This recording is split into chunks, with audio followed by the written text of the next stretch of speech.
Hello, everybody. Scott Golden here with the Gold Opportunities Coaching YouTube channel. Welcome to those of you who are new. Welcome back to those of you seasoned veterans. What we do around here is bring about conversations of a psychological, mental health, emotional health paradigm. We try to do that as often as we can, usually several times per week.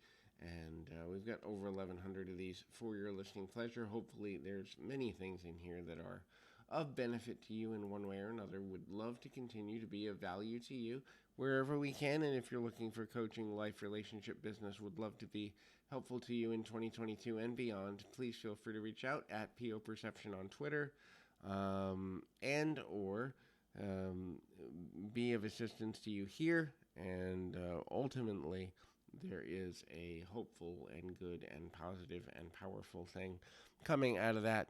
So, what are some signs of healthy relationship development? So, touch. So, touching on emotions and physical contact are important markers of a healthy relationship. People need and biologically crave to be touched, whether it's emotional touch, which means emotional connection, or physical touch, something as simple as a pat on the back or a back rub or just a hug or something like that. Or obviously, if you're with a physical partner and in a physically intimate relationship, that level of intimacy is paramount to the continuation and development of the relationship. Now, people can have completely different views on how touch is used. They can also have different views on where a healthy relationship goes and how often touch is implemented, whether it be multiple times a day, whether it be daily, whether it be several times per week, whatever that is. But certainly the desire to have physical and emotional touch is important.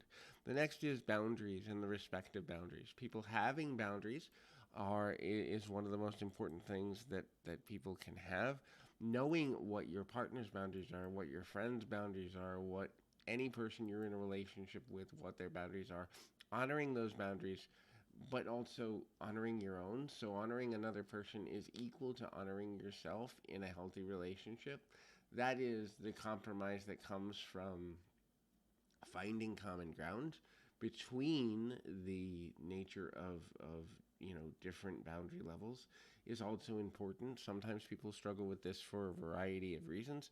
Sometimes they struggle with it simply because the desire to have control or differing levels of intimacy or differing levels of happiness that's expressed in different ways can be kind of overwhelming for some people. So it's important to begin to understand the value of knowing how to connect with a person on a deeper level without putting pressure on them to be in a situation that they're not comfortable with. And so knowing how to do that is super important. Knowing where and the ways to do that is super important. And ultimately, it's there, and there's struggles as it relates to that. There's difficulty and there's value, and ultimately, um,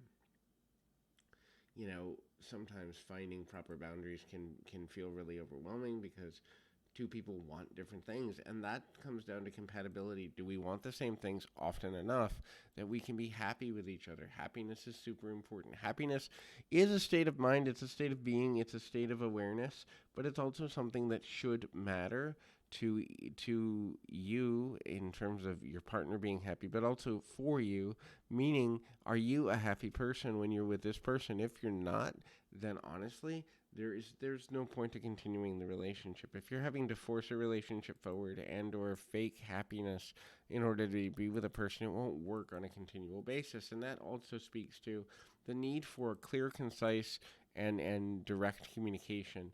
Communication doesn't always mean agreement, and people get stuck with this one a lot. They don't necessarily mean to, but a lot of times, well, if I communicate, then you're going to agree with me, or you're going to see the world the way I do, and that doesn't always go well either. So when we begin to understand the value of communicating well, we also then begin to understand the value of not telling a person how to feel or what to think or who to be.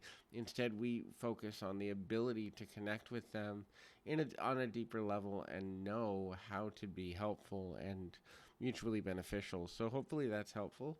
I encourage you to keep your feet on the ground, your mind in the moment. Till next time, everybody.